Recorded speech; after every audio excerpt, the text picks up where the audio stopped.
Ya estamos en vivo.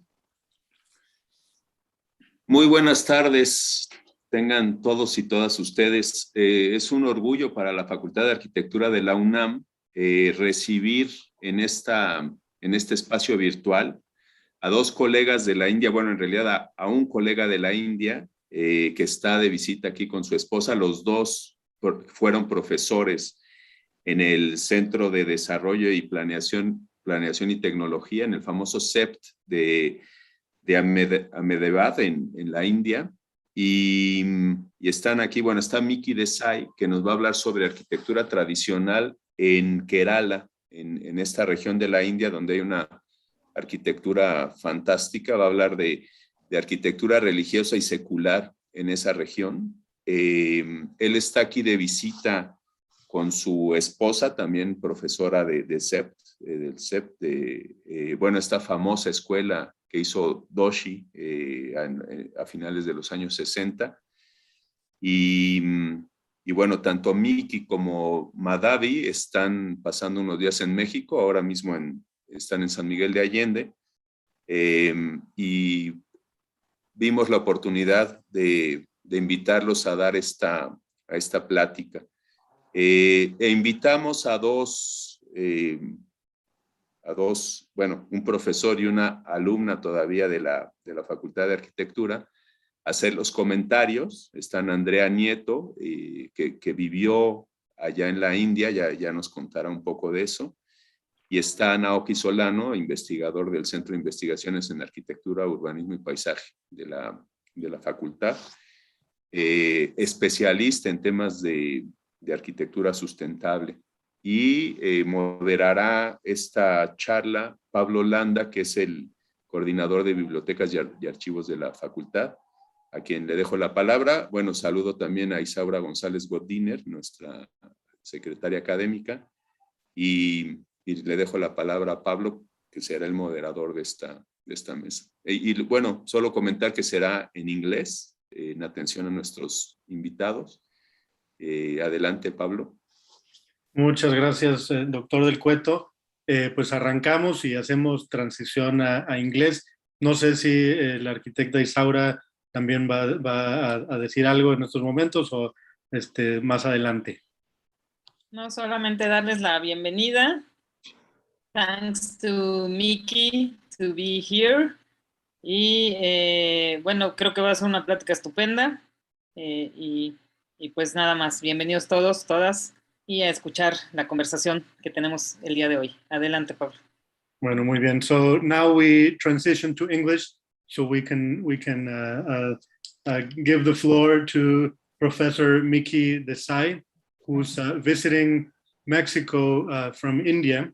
And today he will speak about the religious and secular architecture of Kerala, which is a state in India. And he has done research in Indian architecture for many decades. There's a book he published on the wooden architecture of Kerala, which is a wonderful book that shows this incredible tradition of especially wooden architecture built in the area, and I believe it's a good invitation to think about architecture beyond the canonical works we normally imagine when we talk about the history of architecture in the world. We often forget or put aside this incredible traditions with centuries of refinement and an incredible spatial and constructive quality. So this will be an opportunity for us to learn about this architecture. Professor Desai has also written on Indian architecture more broadly in connection to the Indian independence and the identity of India. Has published multiple books, has made multiple exhibitions, and was a professor for many decades at CEPT in Ahmedabad in India. So he has a lot of experience teaching and bringing his knowledge about the architecture of his country to different contexts all over the world. So this will be, I think, a great opportunity for all of us to learn from him and to enjoy the pleasure of having him in Mexico in the past few weeks. And after Professor Desai speaks, we'll hear responses from Andrea Nieto, who's a student at UNAM in the Faculty of Architecture. She's currently writing her thesis, and she spent a year in India in CEPT in the university where Professor Desai taught for many years. So she will be kind of a cultural mediator that will share her own vision about what we will hear. She's currently writing her thesis, as I said before, and she's considering some comparative work between India and Mexican architecture, which is a hard thing, but also I think there are many connections that we have to be thinking together. You know, countries that share very similar social and political contexts that it's very useful rather than looking at the usual places where we look for inspiration, or to look at India that shares so much with us. And hopefully Andrea will tell us something about her experience. And then we'll hear Naoki Solano, who's an architect and an associate researcher at CIAUP in the research center at UNAM. And he studied architecture in the Faculty of Architecture at UNAM. And then he has a master's in design construction and in zero carbon and low emissions buildings. So he's a specialist in sustainable architecture. He studied this master's degree in Dundee in Scotland. And his work involves both research and practice in the construction of sustainable buildings.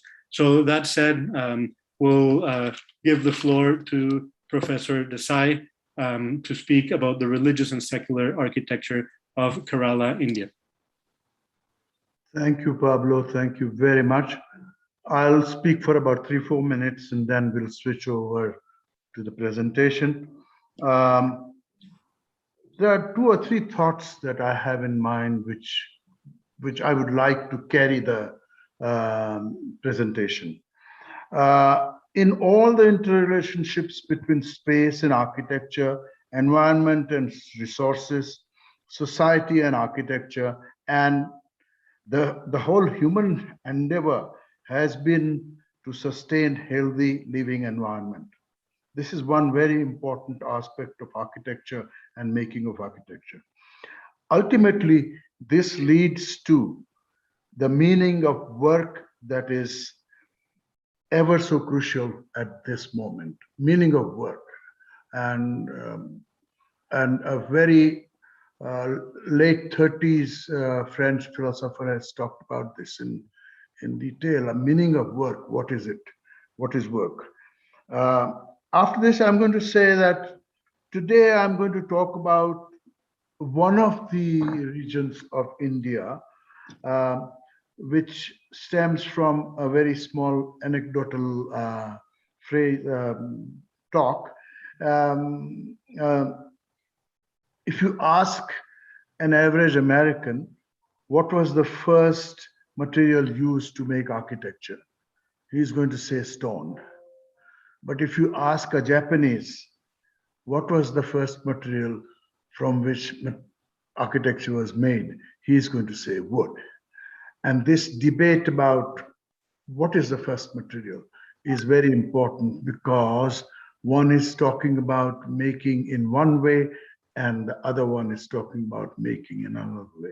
The whole idea of tectonics in both the materials is a very provoking, very thoughtful and wonderful way of learning and teaching architecture.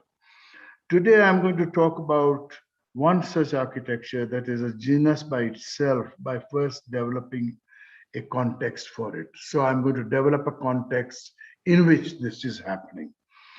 I would be going from the rural to urban to ancient to medieval to colonial and then to rural and then to modern scenario in India, followed by the narrative. I will talk about the vernacular architecture of Kerala. Here, you may be on the lookout for many relationships inclusive of people, society, architecture, spatiality, craftsmanship, craftsmen themselves, materiality, tectonics, details, articulation, architectural literature, typology, and behavioral aspects. It's mouthful. It's too much, but that's how architecture of Kerala has been shaped. One should also observe how religious partiality is so distinct from domestic one. This example is also a proof of vivid regionalism and typological architecture that brought India to the modern times. So I will now start with the presentation. Can I share the screen now? You're not Please heard. go ahead. Please go ahead. Are you sharing, or is someone from? I'm sharing. Okay.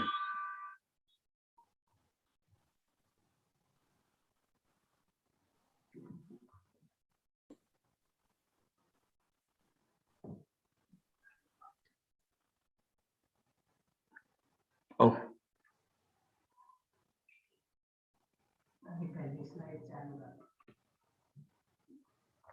First slide to be on.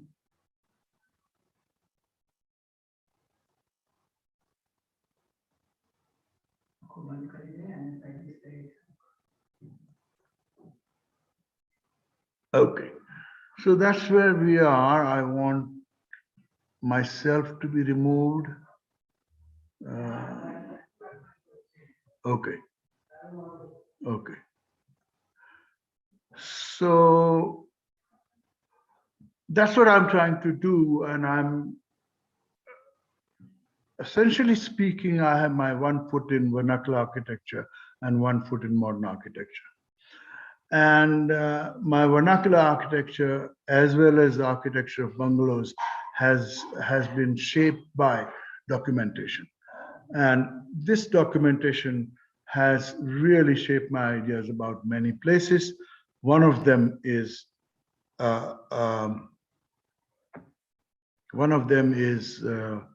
Kerala.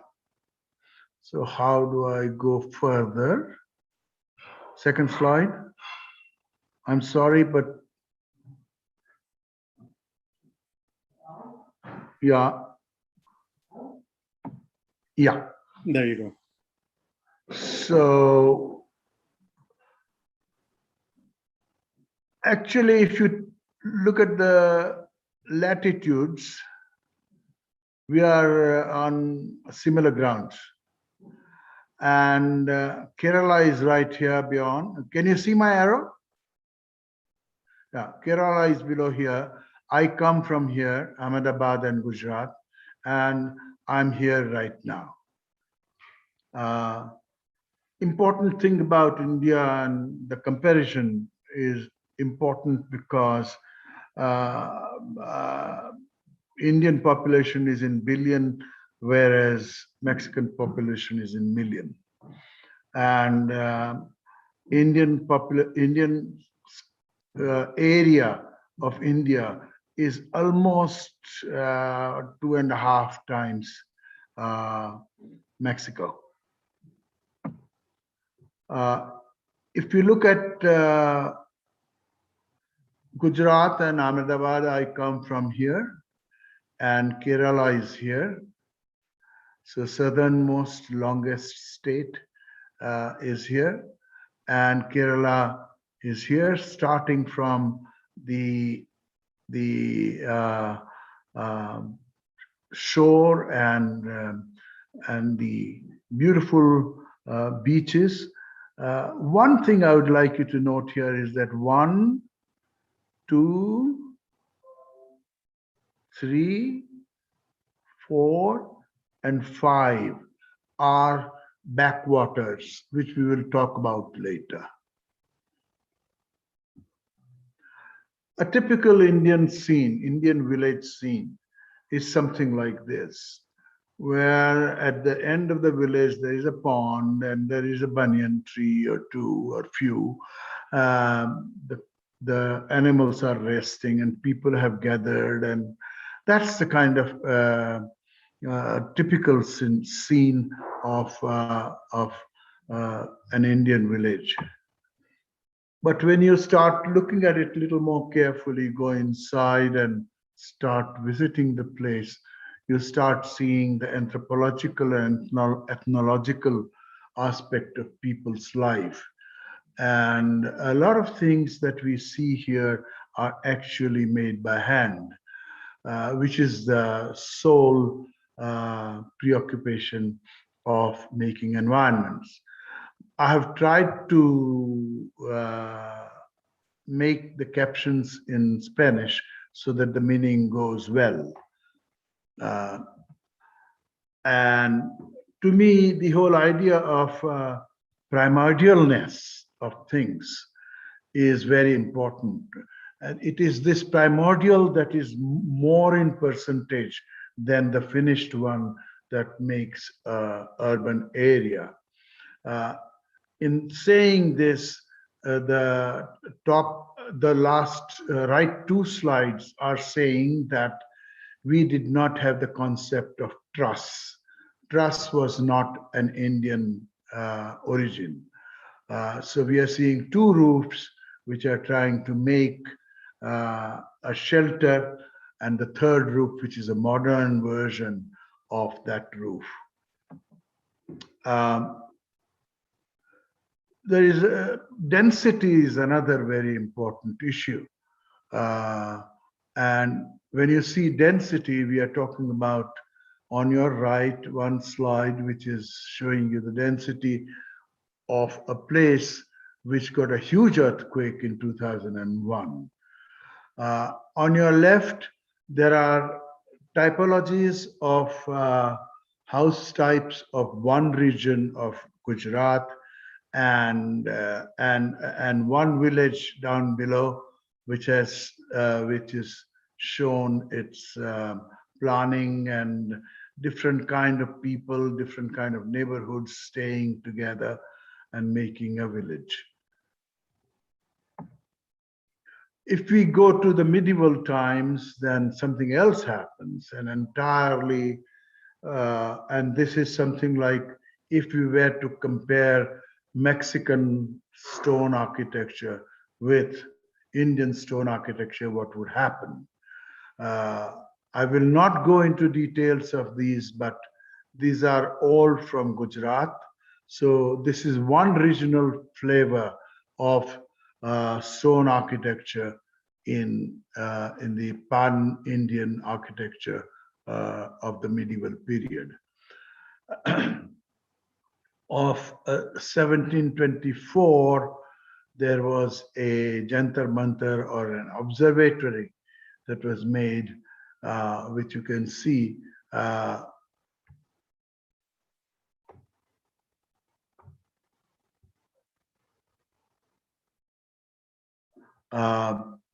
And this is in Delhi. Unfortunately, many tall buildings have started coming around it.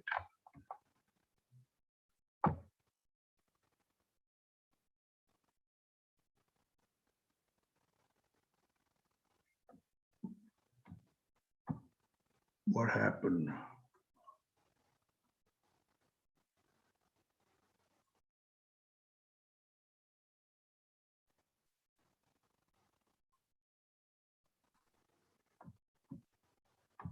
Madhavi, could you help me? How do I go forward?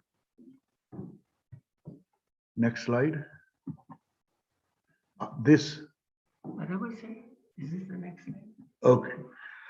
At the end of colonial era, we got something. We got a repertoire of architecture that is very important, and this is one architect's work in Mumbai, in Ahmedabad, and in a small town called Morbi. This is in Mumbai, this is in Morbi, this is in Ahmedabad, this is in Ahmedabad, and this is in Morbi. So modernism of certain kind came to India in 1930s up to 1945, which was of great interest. By then, in big cities like Bombay here and Madras here, these two, and Gujarat here, Ahmedabad here, that's the kind of colonial flavor started happening. And bungalow as a very important type started emerging. Shared wall houses was the typology of Indian architecture, residential architecture. In place of that, we are getting the bungalow in a compound, which is this. This is through a book which was drawn by an Gujarati in order to show what kind of plans are possible for that time, 1920s and 1930s. During that time, 1930s to 45, there was a movement of asking the English to go and let us have our own say. On your right, that is Mahatma Gandhi, and on your left, buildings that came out which were having the flavor of what we call Swadeshi, or of one's own origin. So the temple kind of facade, two wings with a courtyard behind, this thing started happening. Also started happening on your left, Art Deco was one of the most well-received architectural style in India, and various regional architectural interpretations came up in Art Deco or streamlined modern. On your right, there is the interpretation of Indian Art Deco, and this is in 1935 that a artist from Calcutta comes up and does a beautiful flooring. It's a very large flooring, more than 15 meters long and 10 or 12 meters wide. From there on, the modernist movement gives you a jerk, gives you a new way of looking, which was the purpose of Nehru to change India. And Charles Correa's work, which I call profound work of paying homage to Gandhi. Right now, this site is under threat, but this is the architecture that was presented by Charles Correa as simple, important, simple, open, going without any problems from one space to another kind of architecture, which was preserving the memories of Gandhi and at the same time telling something about Gandhi's simplicity. I have been to this place at least 20 times, and I have never seen people talking. People become quiet when you enter and go around in this space. I think that's a great quality. 1954, Chandigarh and Le Corbusier's work was the biggest influence, and our School of Architecture by Professor Doshi, who is a disciple of Le Corbusier, has much to talk about as the path is now changing. But in 1954, there was also a very important style going on, which was the international style by Indian architects. Well, two architects who made their profound impact. One was Le Corbusier, and second was Louis Kahn.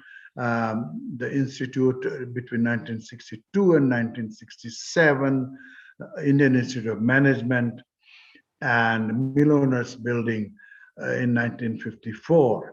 these two are the icons of Ahmedabad from the viewpoint of modernity. Le Corbusier built another great building, which was in his repertoire, built, drawn and ready to be implemented somewhere, and he got a chance. Two buildings were there, and he got a chance to implement this building, Casa Southern, in 1958. Another profound architectural work by Professor Balkrishna Doshi, and this is the school where I studied and where many of the students from foreign countries have come. And to me, it makes a lot of sense to have these two basements which talk about climate right away and talk about studios above the basements, which connect you to the outside, and two meeting spaces. However, the importance here for architect Professor Doshi was that a Pulitzer Prize comes to him in 2018. Well, it is about the section. It is not about what you see. The section gives you what you see outside. And one of the grandest section, which is a shift over one over the other. So this is the same as this. And when you shift it over, you get this free space below. This is the magic of this section. However, I can't see, you can see Pero in 1942, or this thing is coming in, I don't know. But actually the modernism had come to India in 1942. This building, Casa Golconde by Antonio Raymond and George Nakashima of Japan in Pondicherry, is perhaps one of the most important buildings in talking about modernism in India.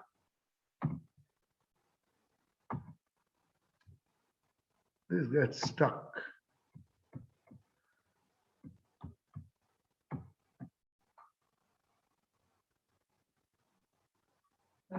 Yeah, now it comes up. What we see here is an example of very meager existence. On your left, there is a corridor that allows light into the rooms. Rooms are beautiful with the same kind of smaller amount of louvers, which in those days were made out of asbestos. However, the idea of asbestos being a carcinogenous material was not very well known at that time, or at least was not known in India. And George Nakashima has done the furniture and the doors that you see, whereas the entire work has been done by the other architect who has done major work in India to show what modernity could mean in India in terms of simplicity, in terms of few materials, and in terms of climatology. The number of decisions that were taken by Antonioni Raymond were very important. For example, to stop the heat of the roof from going to the top to the first floor. These are the tiles which are made about that is about less than 80 centimeters by 80 centimeters, having a gutter in between to collect the water and to stop the heating of the roof below. And on your left bottom, there is the lavabo of people going themselves above and washing their clothes, etc., etc. A frugal lifestyle is what we are talking about. From there, we go to now the traditional vernacular artisans architecture, architecture of canons, architecture of literature, and architecture that is talking about these 5-6 issues that we are talking about. This is what we can talk about in terms of Kerala. So one of the most important things is here that annual rain is 3,055 millimeters. And the backwaters I already talked to you about, which are very important natural phenomena in which even rice is grown. This is the kind of model I'd like to present in order to understand the vernacular of the place.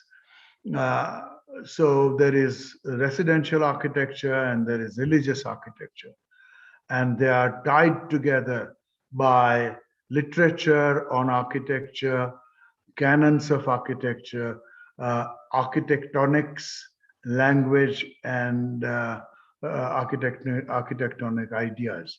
On the other hand, there is materials, artisans who are making things, systems of construction, and methods and details. These are kind of connected by the organization of plan, which is typological. Many typologies, or at least 7 or 8 typologies are offered. Artisan are doing the construction ideas, and sociocultural aspects are woven into the artisans' work as well as the typologies. Well, the jungles of Kerala are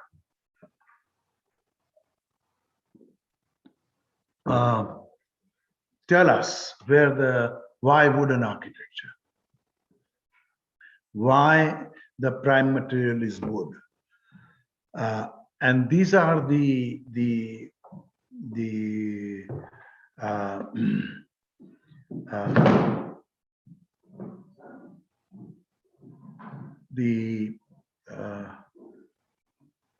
sea-based channels that are coming into the city, and this is the acumen of the place. Now we are coming to the city, and city is overloaded by these channels of water, which are salty and they are growing rice, which is throwing salty water into one side and getting the sweet water on the other side. And you are seeing here below that the salt, that the rice is cultivated and brought into the city. Well, there always is a primordial idea behind a developed idea. And I would offer you this as a small house which has all the elements of architecture that we can see in Kerala's developed or sophisticated architecture. And once upon a time, I'm talking about 150 years ago, lots of buildings did not have clay tiles. They had thatch as the roofs. People are very happy about the rains going away, and crops being cut, and people celebrate Onam, one of the festivals which is very important. And if you see the hands people are raising, they are giving beat to the music that's going on. So they are doing counting the beat of the music. Conceptual diagrams of the architecture of Kerala is very important, because they believe in this idea of emptiness of a courtyard house which has 4 sides, and 4 sides have their own ways of housing. As we can see, Brahma, we can see the stomach is the area that they are talking about. The feet are in the south west direction, whereas the brain is in the northeast direction. So these are the kind of ideas of making a space and giving it a meaning by where to reside, what to put in which direction, how to put daily activities where. These are the kind of things that are happening. Here is a plan of such a building with north up, the kitchen in the north west direction, and other functions that are laid out. This part is an addition that was made later on. Otherwise, it was a perfect 9-square building. And this is related to one of the literatures called Manushyalaya Chandrika. And the building itself is called Surya Kaladi Mana, the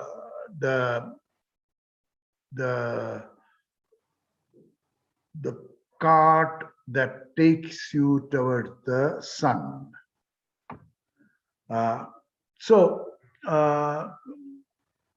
Everything being wood, the wings of the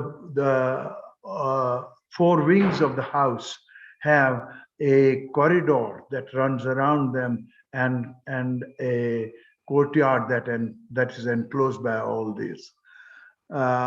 Houses are by caste or creed, and this is one of the houses of high caste Brahmin. A house which is a one-winged house.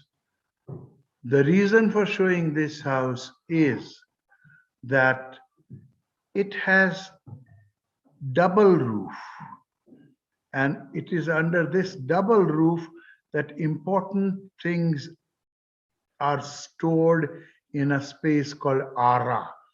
And this roof is lined with stone. This is stone. The top layer inside is of stone. So when when lightning strikes, the outer house burns first, and this house has a lot of time to burn because there is a layer of stone on this particular house, which is right here. This is the layer of stone. Top layer is stone, and you are seeing the detail of it.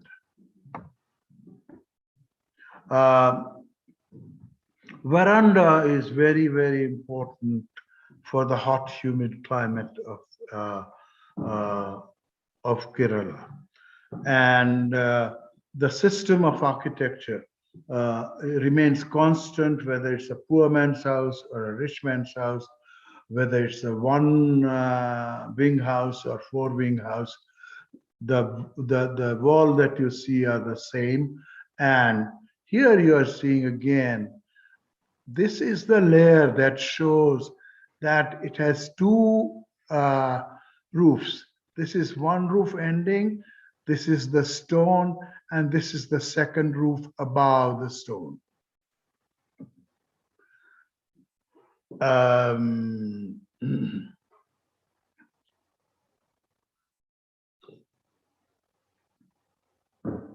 Matriarchal society and house. Matriarchal society to the extent of this is a house in which many women were born and they were independent of themselves, and there was a system called Sambandham where Nambudris of high caste could come into these houses. Each one is a house of one woman, each one, where back is the wet area and front is the dry area. And they are married, however, the husband cannot take objection in allowing a Namundri family member to come in and have a relationship with the woman.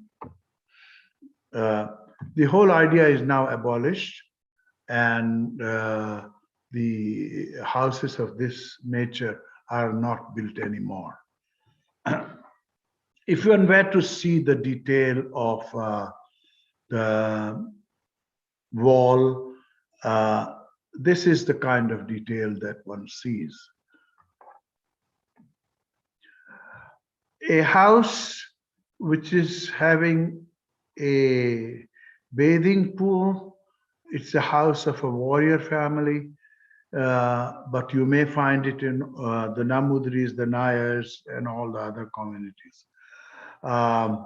This is a bathing pool with a cross section going like that and there. And that bathing pool would have a natural surrounding like this.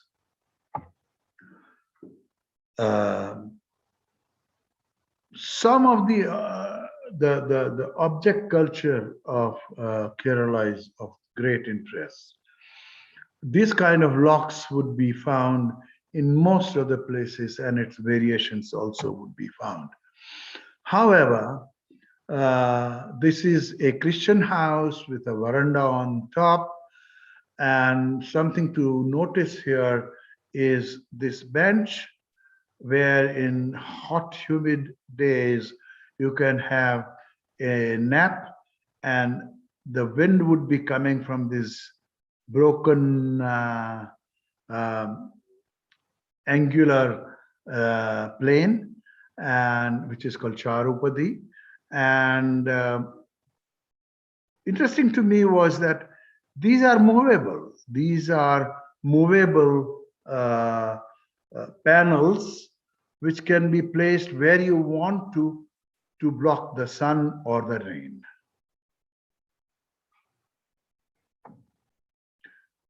Entirely different house type, which is of the Brahmins who came to the Kerala region, which was being habited in those days to give them the services of the religion. And these houses are deep houses, at least 3 layers to go in.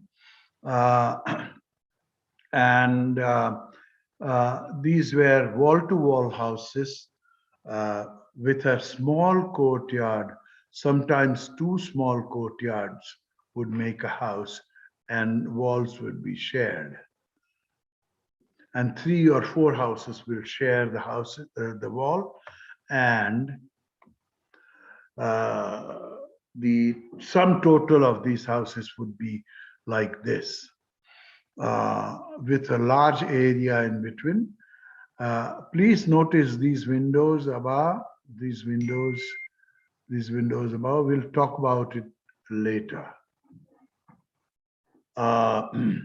That's the interior of a house of a Tamil Brahmin who has come to Kerala and they are known as the Agraharam houses, or the first row of houses in that particular community.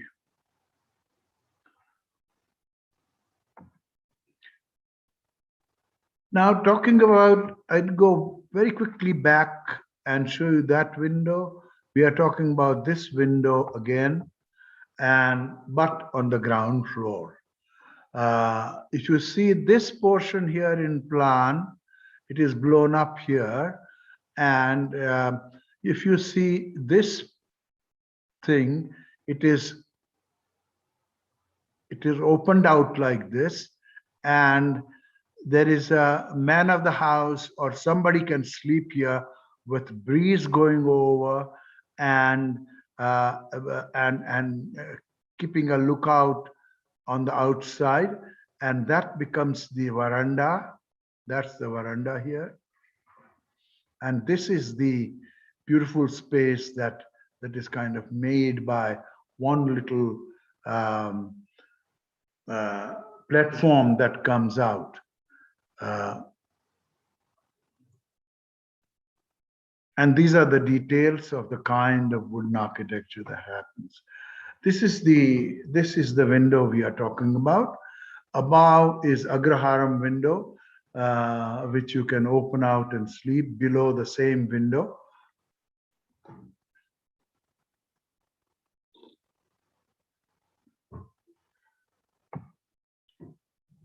Another socio-culturally driven house, where the original house is here.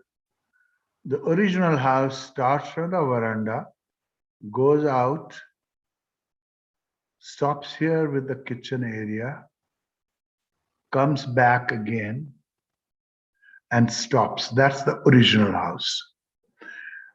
Every woman, and this is a Muslim Mapila house, every woman of the house has a right over this house. So the grand woman of the house will have to give them one room and a kitchen, or they can share a kitchen. Now, this is the growth over a period. And this is the proof of it, how the roof grows over a period. Therefore, it is said that a carpenter of Kerala can fix any kind of roof, or can join any kind of roof to any kind of roof. So, if we were to see quickly number of house types which would have come up as a result of a few house types on your left,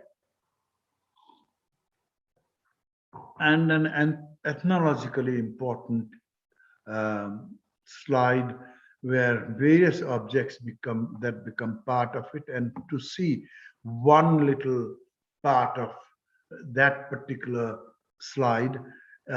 This is a chula or oven which is made outside, and there is, if you see this, there is air that is coming in this area and coming out through these holes, and wood is placed inside, and your utensils would be put up there. This is an object. You can see my arrows, right? You can see my arrow? Good. This is called zokru, or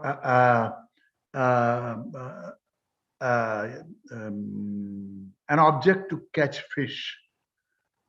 And this is a little grinder to grind the morning breakfast, idli and dosa, the batter for it. And this is another one which would be done with hand by making it. And several of them are lying here. That's the kind of wood they would use falling from the trees. You collect the wood and use it in this kind of ovens. One very important thing about architecture of Kerala and probably of India is the idea of pavilion. What is a pavilion? Pavilion can be very, very simple, 4 poles and one little roof out of uncarpentered horizontal rafters. But it can go to an extent of becoming something artful, something that becomes very inviting, something that becomes an important space for the owner to show off, something that becomes a very important place to sit and decide on important decisions. This is a wonderful space that carpenters are proud of making. We are now moving on to the religious architecture, and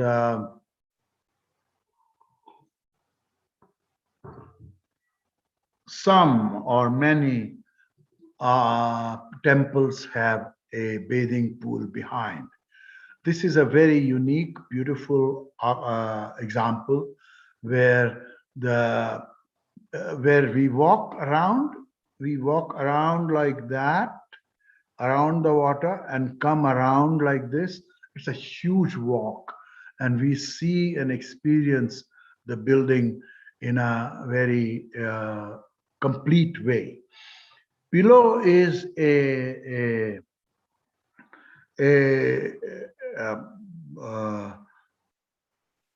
place which is shared by Kerala and Tamil Nadu border, which is of the Brahmins of Tamil Nadu, with water in the middle.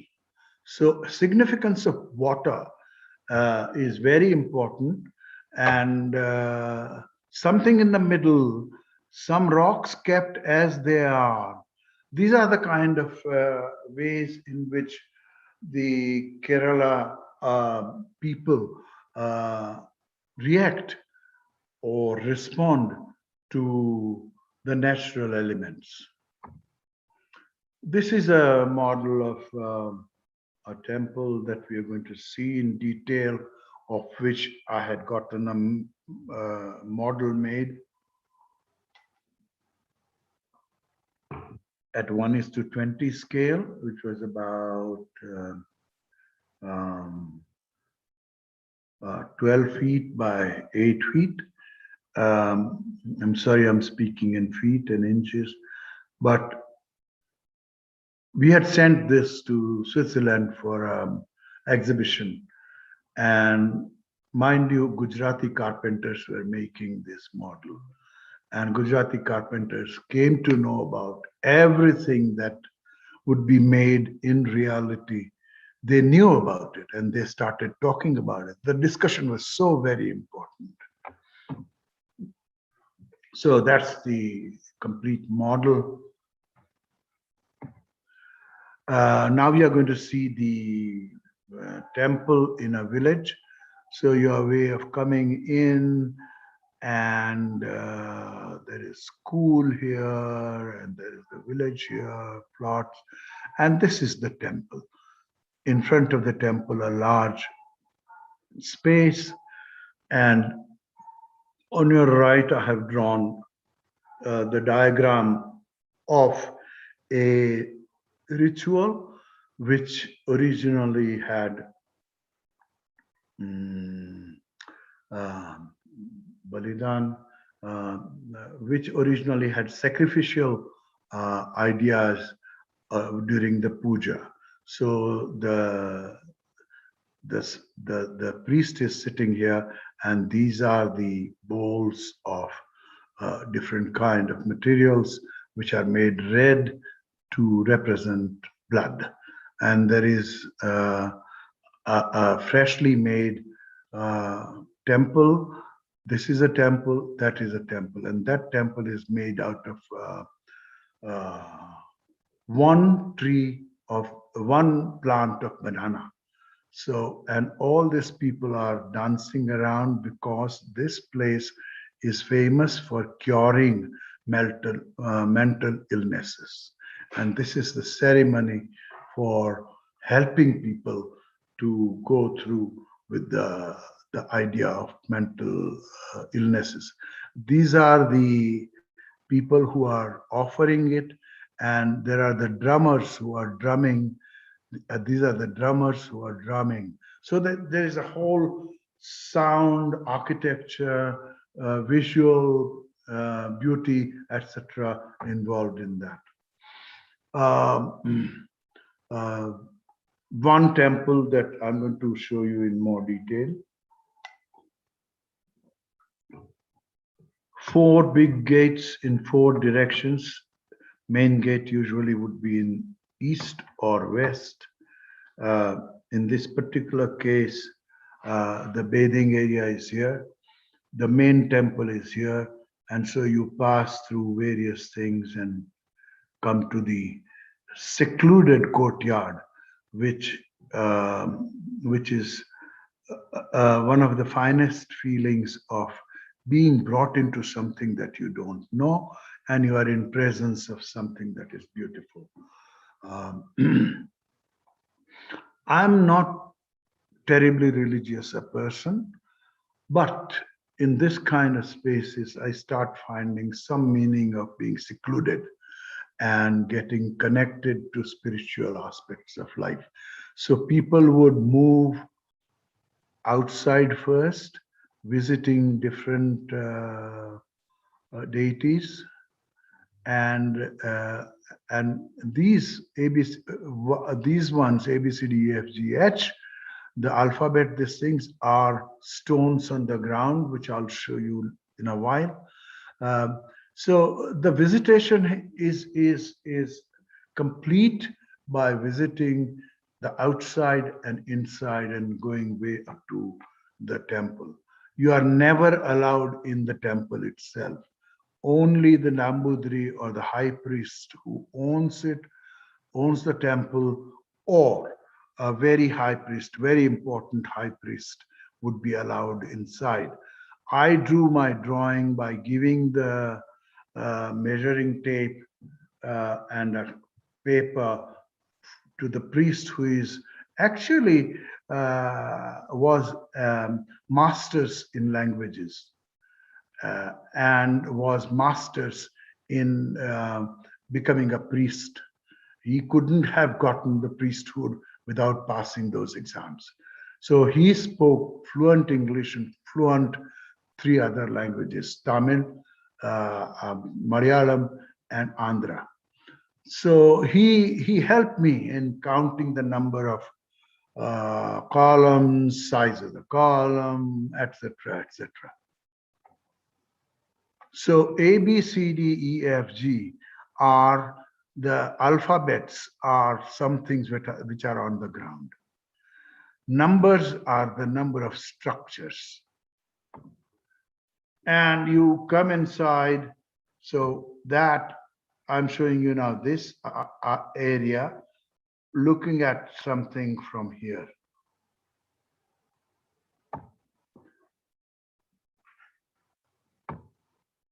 So that's the plan, and this is the main gate here. This is the main gate here. This is the flagstaff. This is the old large sacrificial stone. This is the drama area. You go inside, religious drama area. You go inside. This is the old kitchen. This is the new kitchen. This is the salutation pavilion on which we cannot get, only the Nambudri can get onto it. And this is the well from which the pure water will be taken for all the purposes of the temple. This is the meditation rooms. This is where sundry items for the temple are made, like garlands, cleaning the food that has come, and this is the new kitchen. This is the little space for special ceremonies of one family that goes inside and priest gives the services. This is an attached temple. This is a special thing, this is Shiva's temple, which is attached to Krishna's temple, or Durga's temple.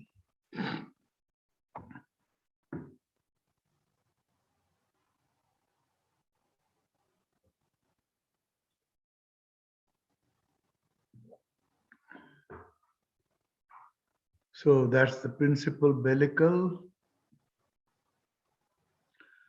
That's the temple with section and one above. That's the salutation temple,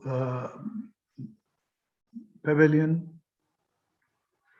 This is the other temple of Shiva.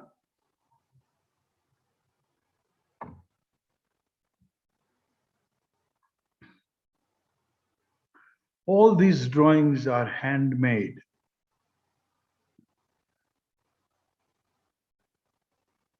And measured as precisely as possible, because we were students of architecture, and till we passed out of architecture, we didn't know this architecture existed. We were never taught this architecture because we were high on modernism.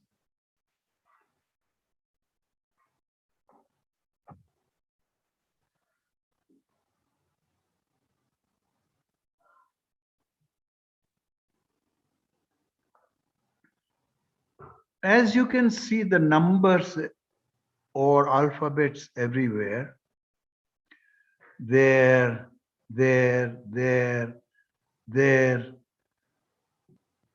Every part had a name. And coordinating a huge amount of members ended up with the roof. And roof is the architecture. The dormer windows are really of very high quality. And this is the section of the flagstaff and the main bellicle as you enter. This is the interior. I was talking to you about spiritual experiences and secluded experiences of being secluded. This is, I propose that this picture is for that, to understand what would happen to you early in the morning at the temple opens at 4:30 in the morning and closes at 6:37 in the evening. And again, afternoon, it closes in the afternoon at 12 o'clock, opens up at 2:30 in the afternoon. Everything, all opening and closing happens with music.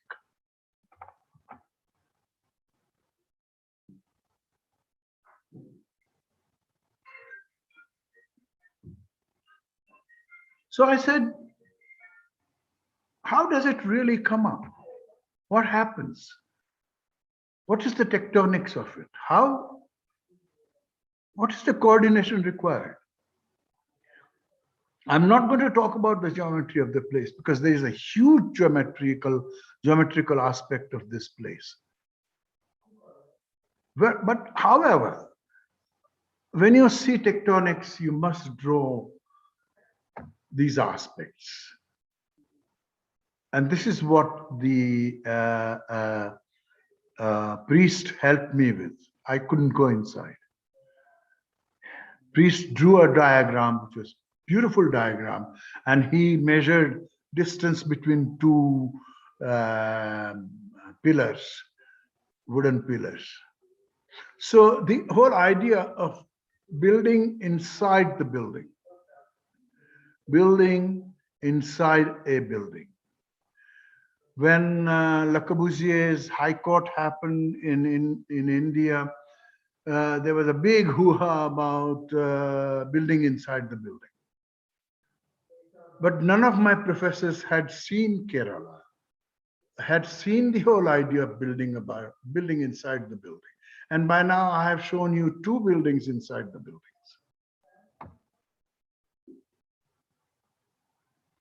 Look at this one a little carefully because we are going to talk about what is this here and what is this here, and how does the entire building comes together? What are these things here?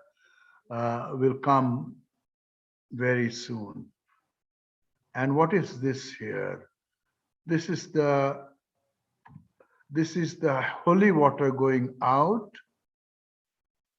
and people picking up that water and saying, well, I feel good about that holy water that came to me.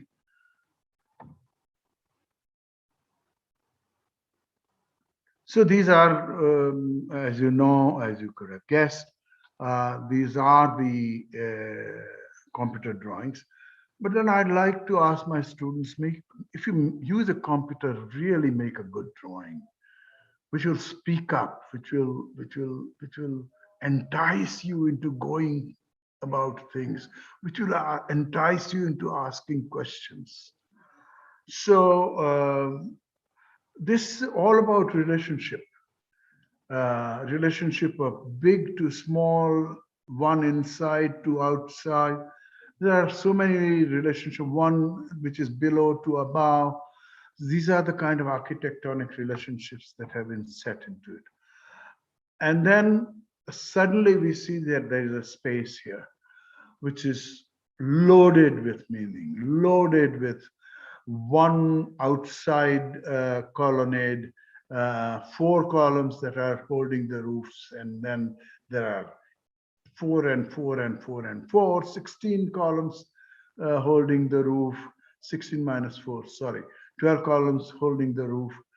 And this is the story.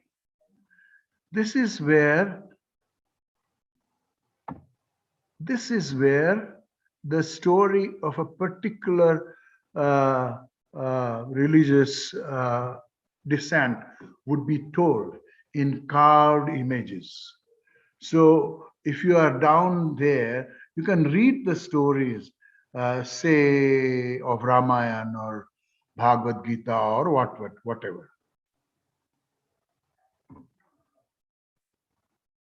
And again, I'm trying to relate details and how do you measure things so that the building is preserved in drawings.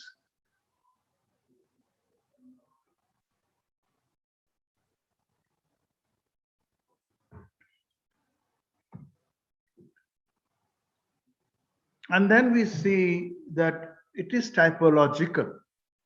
It's not in one place, one incident and it's over. No.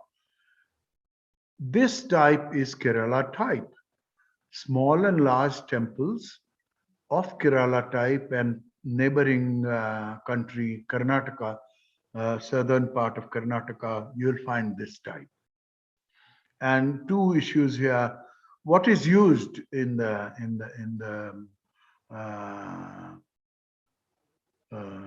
religious ceremonies? So again, we are coming back to ethnological aspect of a temple, which is not, it is one with architecture. Imagine this roof. And imagine how to put it together. By the way, all the roofs are first placed on the as a kacha means as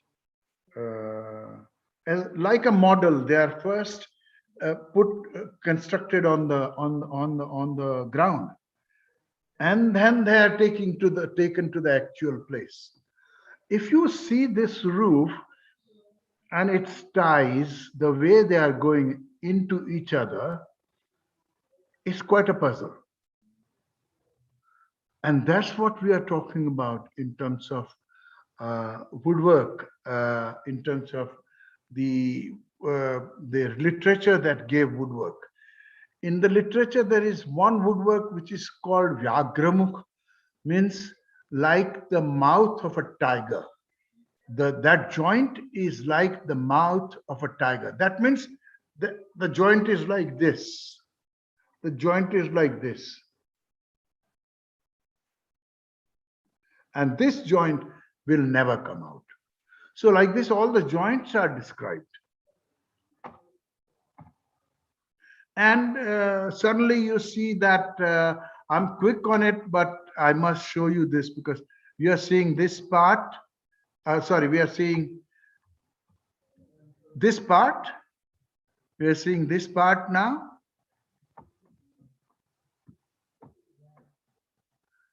And the deities of the direction. This is the directional deity. This is a stern side deity. This is a story going on with different deities or characters. This is Parshuram, one of the guys who is always seen with bow and arrow. Terrible. They have painted it. Actually, you're supposed to just oil them. Somebody in enthusiasm has painted it. So the life of this beautiful work has been reduced now to half or so many years. Originally, they are black sculptures of this color, You know this color. This is the original color. This is the original color. But in enthusiasm, somebody gave donation and they said that, why don't you paint this? So conservation has many issues. We have been talking about where is the old school? How am I doing on time? Please, Pablo. You have spoken for about an hour and 10 minutes. Okay, I'll be quicker now. We have been talking about what kind of schools were there. Because Guru Shishya Parampara, you used to go to the place of the Guru to learn. Well, here is a school which is showing 3 Vedas, ancient scriptures, school 1, school 2, school 3, and there was a 4th one, but now that one is discarded because it was talking about magic and all that, which is gone now. Oh, I haven't put the, it is in English, but I know you all understand it. Now, this is the meditation area. This is the meditation area. You come down, you come down, you come down, you come down from there, you come down from here, and you face this. So where you came down is here. And you're meditating in front of a pool of water. Pretty big. And this is another great structure.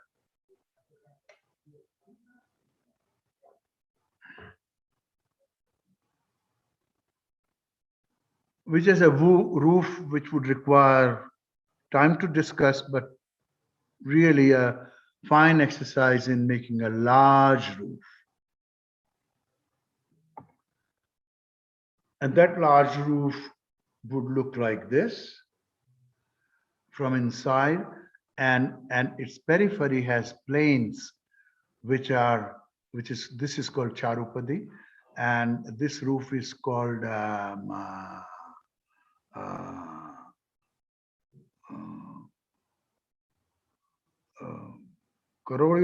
English, spider's net. This is called spider's net, and that's how it looks outside, and that's the breezy kind of a wall.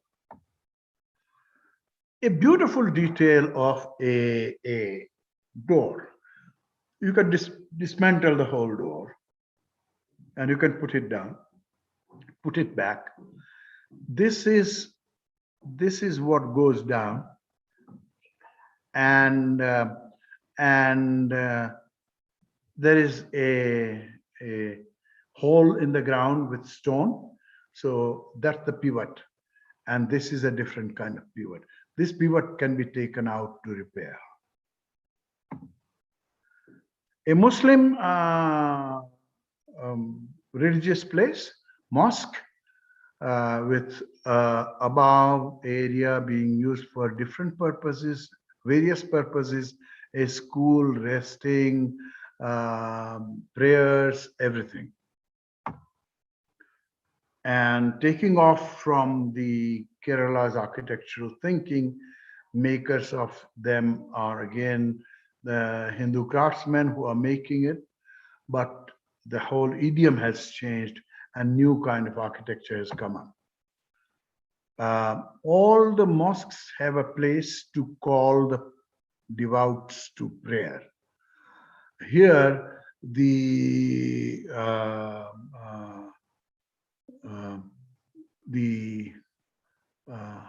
dormer has been used to do that. So once upon a time, the priest would come up and give his slogans from here, but now we have the priest downstairs and saying them in a loudspeaker. This is another, the reason why I'm showing you this is that the roof is the common idea. Spaces underneath can change. The roof, if it remained constant, and roof is creatively handled, you can get new forms. So this is of a church, Santa Maria, and it looks, the facade comes from Goa area. And being a teacher and making hoo-ha about space and form, I simplify it and I say whatever I have written here, very small definitions of space and form. And if we even consciously implement them, we can be happy about it. One of the theories is that, and in Kerala, boat making is one of the important occupations. So one of the theories about the architecture of Kerala is that it has come from the boat making craft. Not 100% true, but there are many details which are common to the coming together of rafters. You can see this and you can see that, how the rafters must have come together. Well, I'm a teacher. I was a teacher and I was documenting and I was writing books. So me and my wife, we didn't have time to talk about things which would actually getting into the practice of conservation, etc. So one of the things we have done is we have made heritage playing cards. And there is actually a game, and there are 54 cards which are talking about different places in India with different kind of things that are told in the and behind it is written what it is. These are the kind of things we have. A lot of them are collaborative with my wife. This one is collaborative. This one is collaborative with Professor Lang. This is mine. This is mine. This is Madhavi's. This is Madhavi's. This is collaborative with Lang. This is collaborative with Lang. And this is Madhavi's new big book coming out. So in 1977, when I came here, I met a great artist of Mexico. His name was Humberto Ramas. We became friends in Museum of Modern Art, and he says, you have to come to my place. And we had a terrace dinner and party and tequila, etc., etc. And he gave me a painting. This is about 14 inches, 32 centimeter by 32 centimeter painting. And I thought I must show it to you because he is no more and he was a great artist too, in my opinion. So thank you very much. Thank you so much, Professor Miki, Desai. This has been a very stimulating talk. We have many people who are watching this live. There's been like perhaps 60 people watching on YouTube and on Facebook. So there's a lot of interest, and people are very excited to see all that you have shown us, because as you have said, this is not often what we study when we study canonical architecture. So we miss out on all this diversity and richness of architecture around the world. So thank you so much, and also for your perspective that brings together professional architects and craftsmen, and let us understand how both relate to a particular context. So that said, I'll let Andrea jump in. Andrea Nieto Davila, who I introduced at the very beginning, but I will just repeat briefly right now. She's a student at the Faculty of Architecture at UNAM, who's currently completing her thesis. And she spent a year in India and was a student at CEPT. So she has some cross-cultural knowledge and observations that she can share with us. And perhaps she'll bring up some questions that can guide our continuing conversation. So that said, Andrea, adelante. Hola, thank you for the introduction. Well, thank you so much, Miki, for the talk. It was really interesting. Actually, I haven't seen that much wooden architecture in Kerala.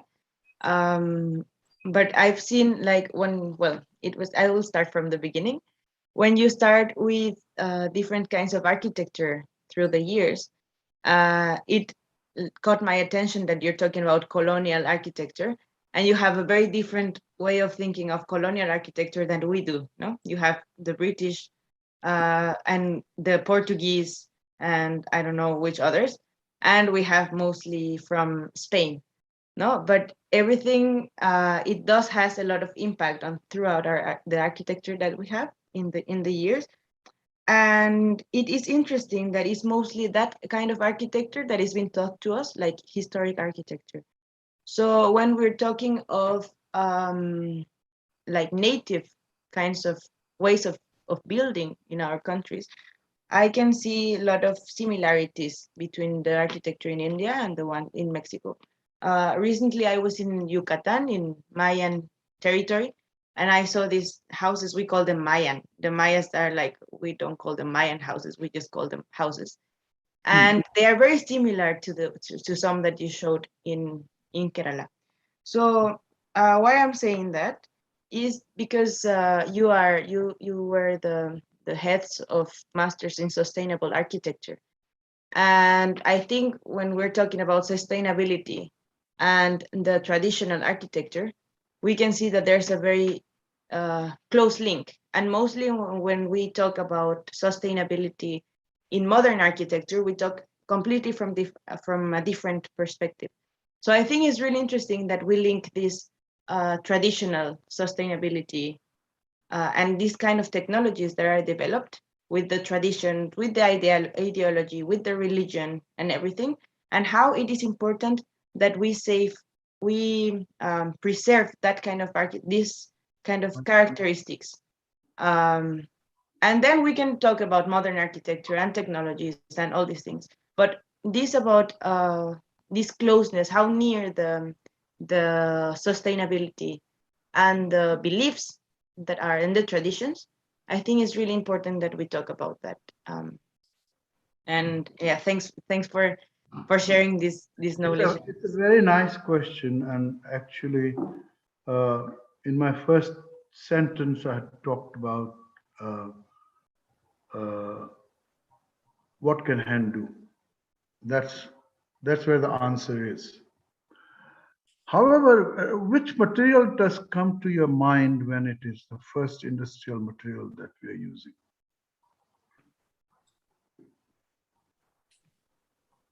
Steel, glass, Cement cement. and steel. If you look at these two, if you take these two materials out, what happens? Everything changes. Everything changes. We are in the age of pneumatic structures. Pneumatic structures could be of 20 meters by 20 meters. Okay? And there is a volleyball court or a tennis court inside. We have reached there. And the technology has pushed and pushed and pushed to the extent that technology itself has become an animal. If we are left alone, what we will do is a little bit of a question. That's where sustainability comes into play. The amount of energy that we consume of transforming an object, transforming one material into another, transforming one material into another material, and transforming that material into another object is a game. And that game keeps consuming energy in one way and the other and the other and the other. So far, we haven't questioned it. So far, Empire State Building was the greatest building, and we have talked. We go and see it, etc. Look. I'm a modernist. I want to call myself modernist. I don't want to build these huts again, but I want to have a thought in mind about how much energy and what are the ways of reducing it. This is where our impact of sustainability comes into picture. It's a very, people call me loco. So I'll give you an example.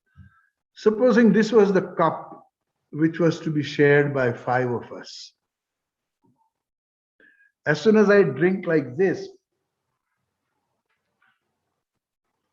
you won't like it. But if I drank like this, you will accept the water. Simple, very simple. And that's why I'm called loco. Example has to be so simple that you start understanding what are the basics of sustainability. Sharing, resource sharing, sharing of skills, sharing of energy, production, and with everything is related production. With everything is related transportation. With everything is related tectonics. How do you put things together? Slowly, the number of people who are putting things together are reducing. That number is reducing. And the number of things that are coming from somewhere and are to be put on the building is increasing.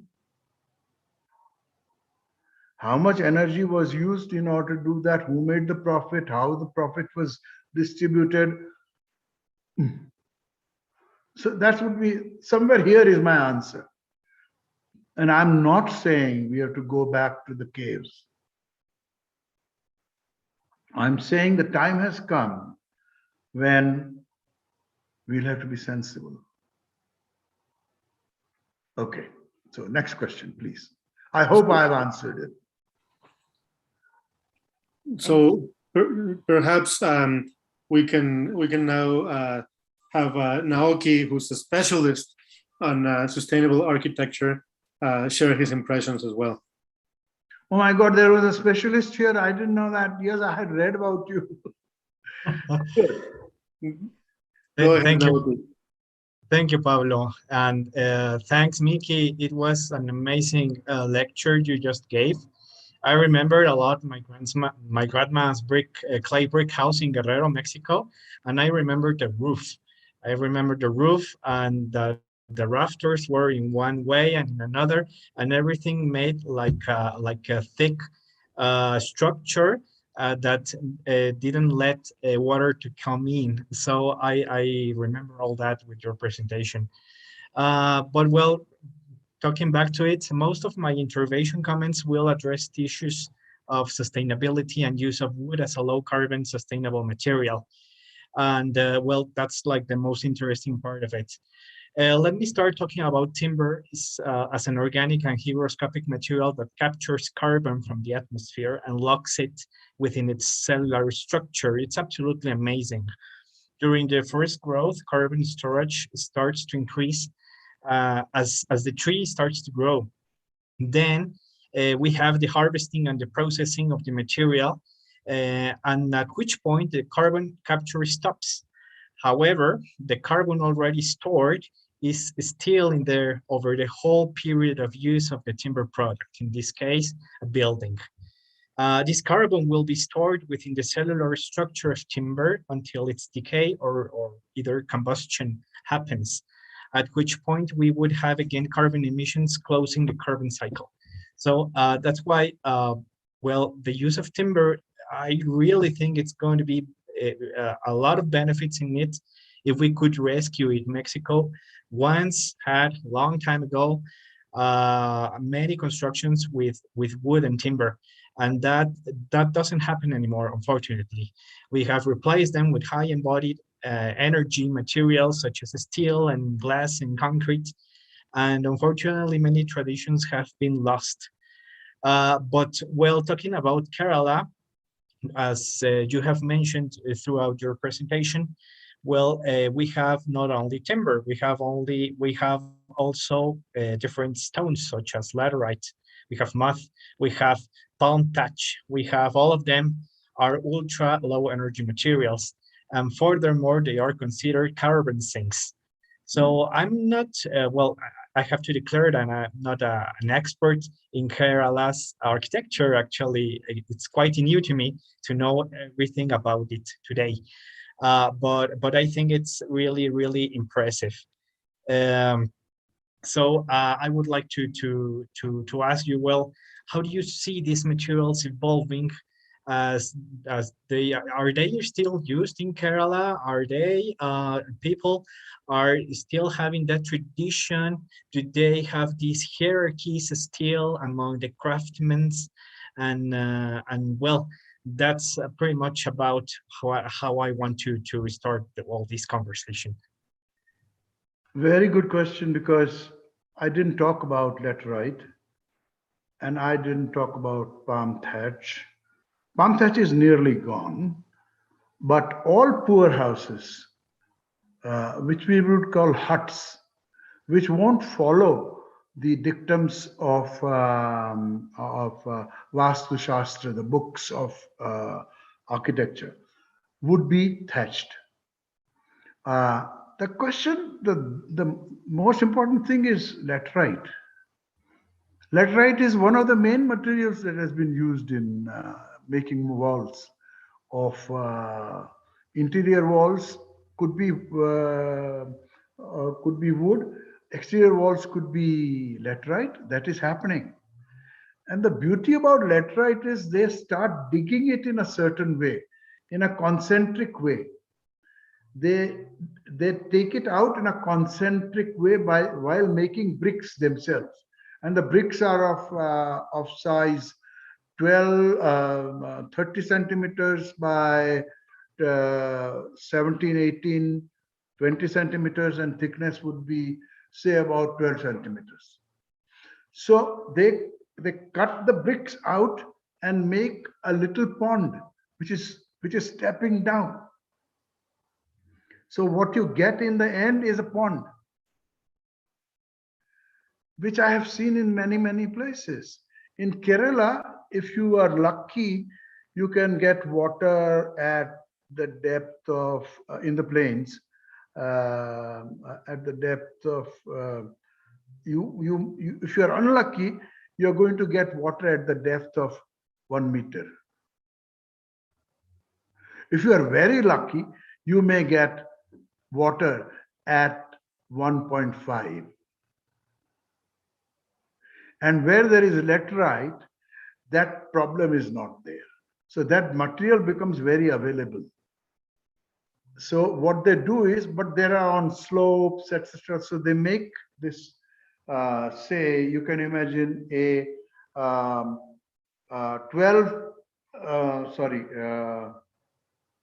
5 meter by 5 meter square, going down by 10 centimeters all the way, becoming a square of, say, about 1 meter by 1 meter.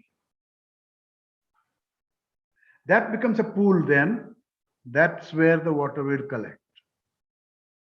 This I have seen, and I'm so happy to answer your question, because there is a relationship. And there is a beautiful relationship. Second is palm or coconut. Coconut oil is the oil they use. Coconut is the most important thing for them. It is one of their staples. Rice and coconut, these two are absolutely necessary for a Kerala person. I started working in 1995 in Kerala. And at that time, I hadn't seen something. In 2010, when I went there, I said, hey, wait a minute, what are these rafters of? So they said, oh, these rafters, now we are making rafters out of a coconut trunk. Yeah, that fibrous material, which was not a timber material, which was used as a rafter, because they found out that it has a resilience capacity. So in 2010, there came up the rafters made out of coconut fronds, coconut, what do you call it? Coconut trees, yeah? And coconut is supposed to be, once again, coconut is supposed to be the kalpataru, or the divine tree, because they bring the fronds down, the leaves down, and straight away they cut them and start weaving them.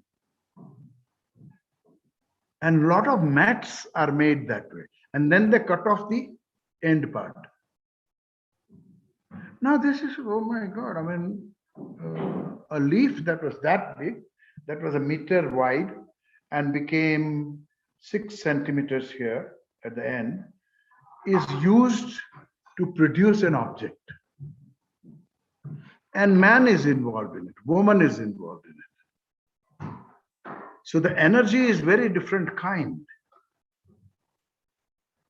So when you start linking these things slowly, you start seeing those signs of sustainability.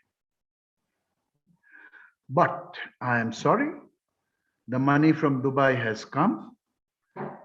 Lot of money from Dubai has come, and the nice coconut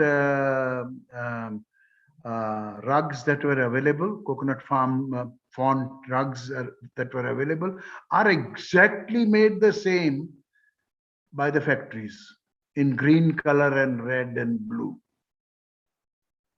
So there goes your sustainability. Capitalism always takes up the opportunity to manufacture and sell, so that the original object has no value. I'm sorry to make such arguments, but I have seen Unam, and I have known the motto of Unam, which was a village of knowledge. Yeah, I can say this. Thank you, Miki. Actually, that was really, really nice to hear. And you were right. I mean, I would like to point out the thing about energy that you said.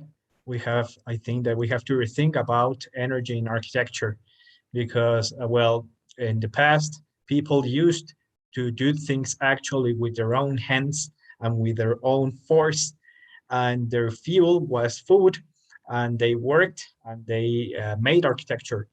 And nowadays we have machinery, we have a lot of things that we don't do anymore. And well, that narrative, it's kind of different from what used to be like for centuries or millennia. So it is really interesting to hear about that, and the role of people and the community in the construction of the built environment. Good. Any more questions? Andrea, do you perhaps have something else to ask or comment? Yes. Well, actually, while Miki was going through the talk, I was Googling how old were these huge mosques and churches and buildings, and I'm really impressed. Like, I think one of the youngest were like 400 years old or something like this. Like, they are really, really old.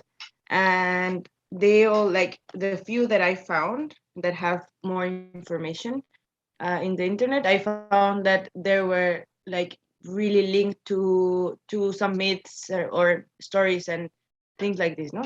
And well, it's really interesting to learn about. I think we have a lot of homework to search for them afterwards. But about that, I was also very caught by that Miki was talking about ways of living. For example, he talked a lot about naps and about like, here you can sleep here and here you can and that was something that I was really amazed by when I was in India.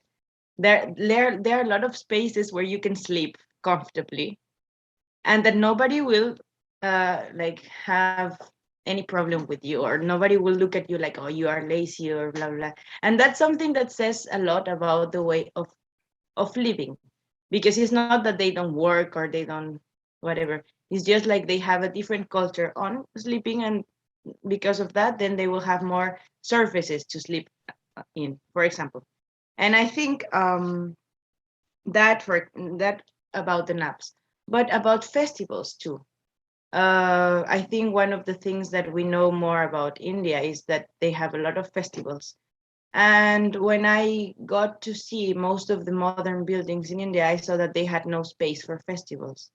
It's not that the modern has a problem with the festivals itself, because then at university that you showed also, the CEPT University, there's Baidoshi, there's a big surface in the middle that you can play, you can just like in any other school, no, you can play or whatever. And it's a modern building, but still there is been, it has place for a lot of different festivals, not like Navratri or some other big festivals that even like a lot of people from around in the city come to the school to have this festival within the school. And in Mexico, normally we are like, no religion in schools. We have no religion and everybody's free and everything. But I was amazed to see that in India, in Ahmedabad, for example, they have a lot of mixtures between religions. There will be Hindus, there will be Sikhs, there will be a lot of even religions that I didn't know existed. So I think that is pretty interesting when we're talking about these spaces of these traditions, these kinds of architecture that can give space to this different way of living. Different. Can I stop you for a moment here? Yes. Actually, we are borrowing in that place.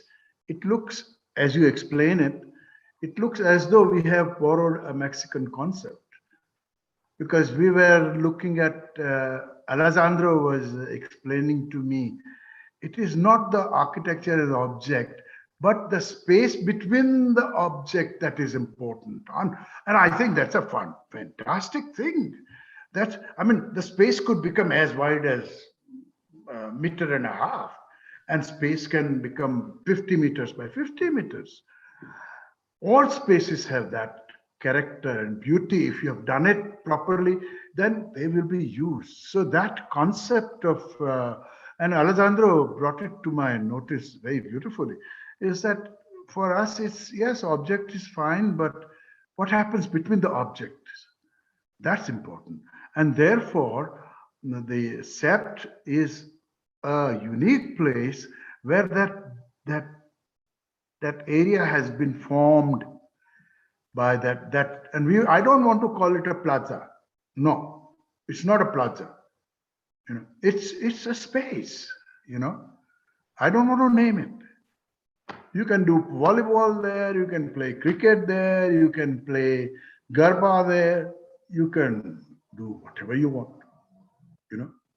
I have done Japanese structures there and burnt them, you know.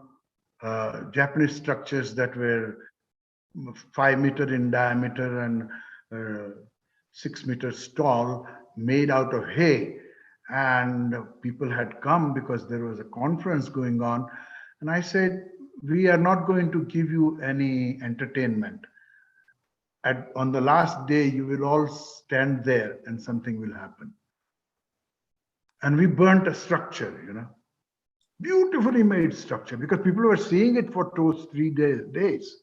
And on the last day, boom, it goes, you know. So it is things happening between. And that concept in that now I can see it running throughout Mayan and in Teotihuacan, what is happening in other places, you know. So that is one, and specifically the other question is anonymity of space. Don't make spaces too specific. Keep them anonymous. Our studios in School of Architecture is an anonymous space, you know. And when you have anonymous spaces, it can be put to 10 uses. But you have particularized spaces, you cannot put them to new use. The basement in School of Architecture, which is what I showed you before, is really, I mean, that's the greatest lesson. Hot, dry climate. You go inside. You have 2 hours of drawing and painting class in that basement. Nobody cares for sitting on the chair, or you're sitting on the floor and doing things, and your teacher is sitting there, you know. So that informality is another thing. The anonymous, informal, responding to the climate. These things kind of bring up an architecture which will, and as less industrialized as possible. People don't want to use lime now, but lime goes to much less number of phases of energy consumption. In fact, lime produces energy. When you slack the lime, it produces energy. We don't know if somebody has found a way of using it, but it produces heat. Okay. Wonderful. We have 10 minutes. We have 10 minutes, so maybe if Andrea and Naoki want to offer a final comment, and we can then have you close. Perhaps I think I understand you've been in Mexico for a while and you have impressions about what you've seen. So perhaps if as a way of closing, after Andrea and Naoki give their final impressions, you can tell us how you found Mexico in this new visit after 40 years of having been here for the first time. Naoki?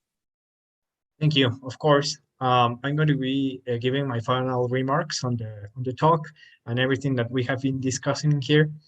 At the end, I think we have crossroads and decisions we have to make towards the construction of resilient and more sustainable buildings.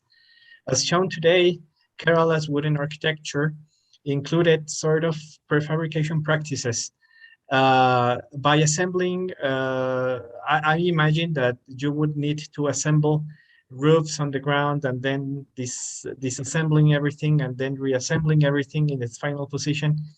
And today, we can achieve almost the same with processes of remote production accessible to everyone.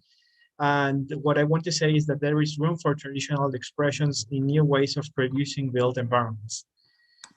We have to coexist with traditional low carbon materials and high embodied materials at the same time, because we have an inertia that, in the society and in the built environment that we cannot stop right now. We have to start exploring new ways of lessening our impacts since the design stage. And also, I think one of the very important ideas of the lecture that you gave, well, it's all about the use of these low embodied energy materials. We have to understand the architecture and, as you said, the context and the location. And I also think it's time for us to address the temporality of architecture and not to be too specific as well. We are struggling right now with buildings that, unfortunately, they have, for example, in dwellings, they would not have a use time maybe of 40 years or less, and their interior spaces are so specific that there is no room to reuse and to take advantage of what has already been built. So we have to question the present situation of unlimited construction and destruction as well, and to find a balance between heritage and modern. And we can do that. I mean, you showed us and you have documented thoroughly all this Kerala's architecture. And I think it's something that we as architects need to do. We need to explore those vernacular expressions, and we need to make this adequate balance between heritage and modern. Thank you. Andrea, your turn.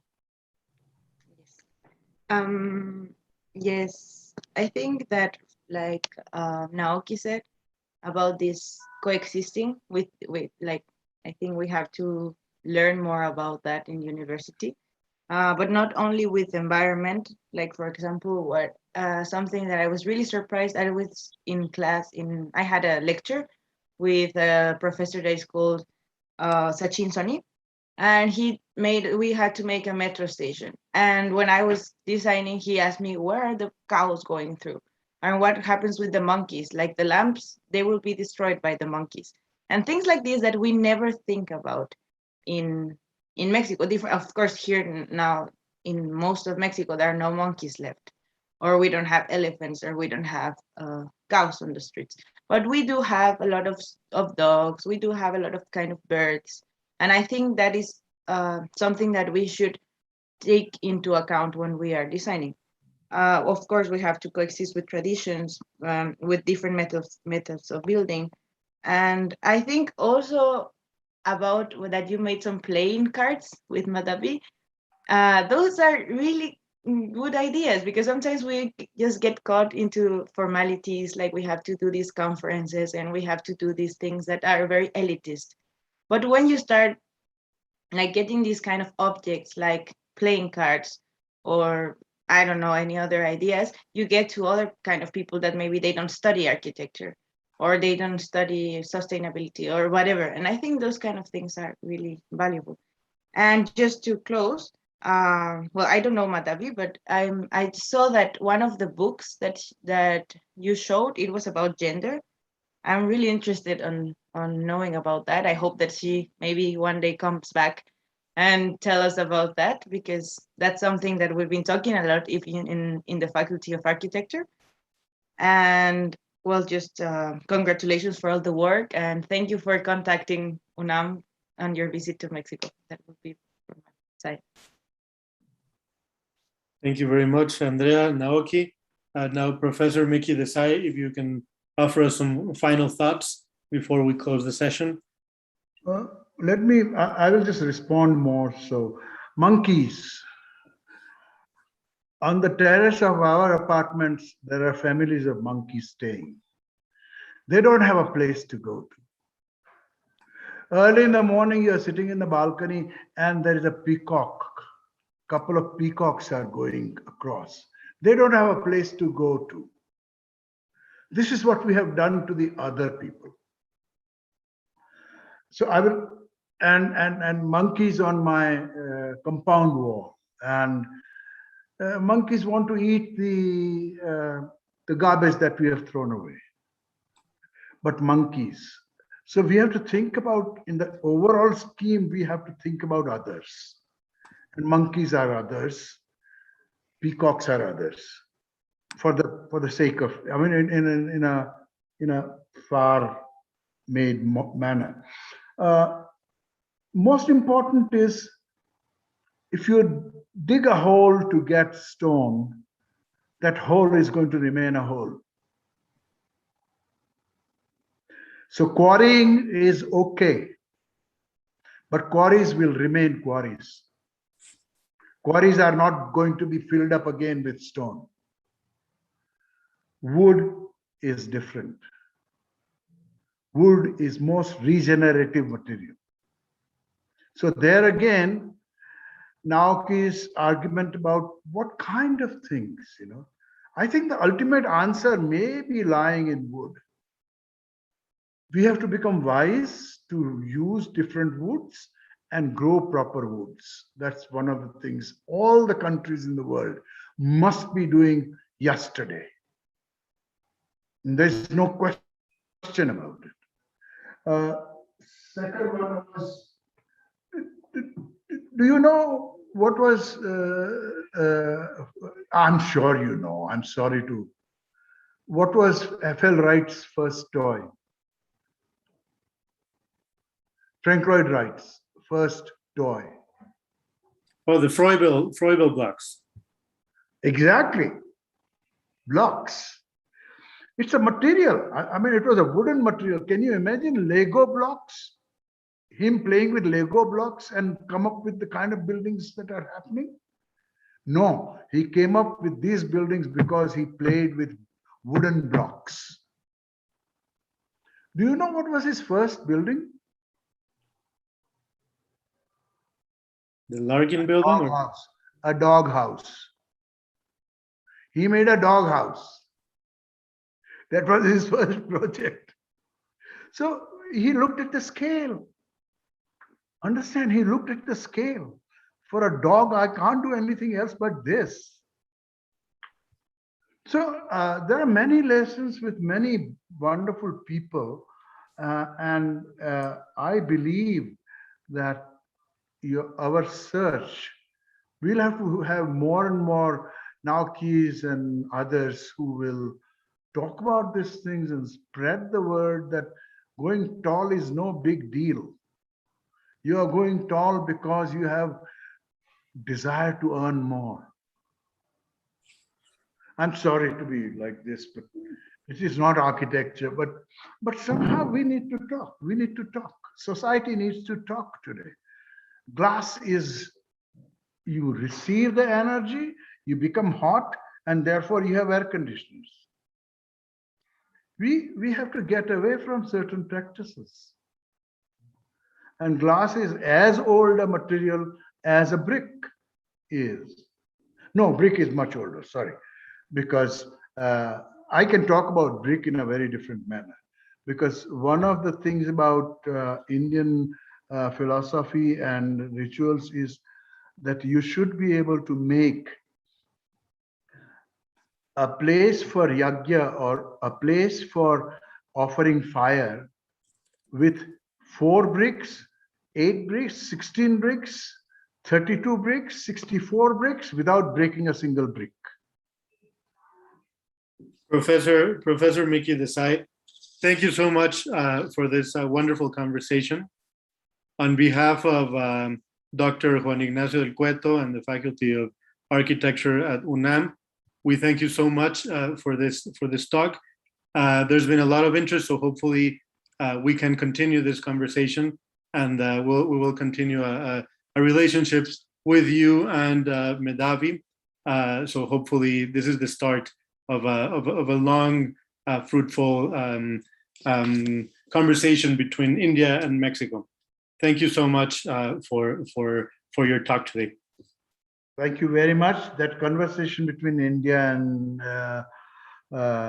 Mexico is absolutely a necessity, not between us and Mexico, but these two countries, these two masses are similar masses. That's why. Okay, thank you very much, sir. Thank you so much. Thank you, everybody.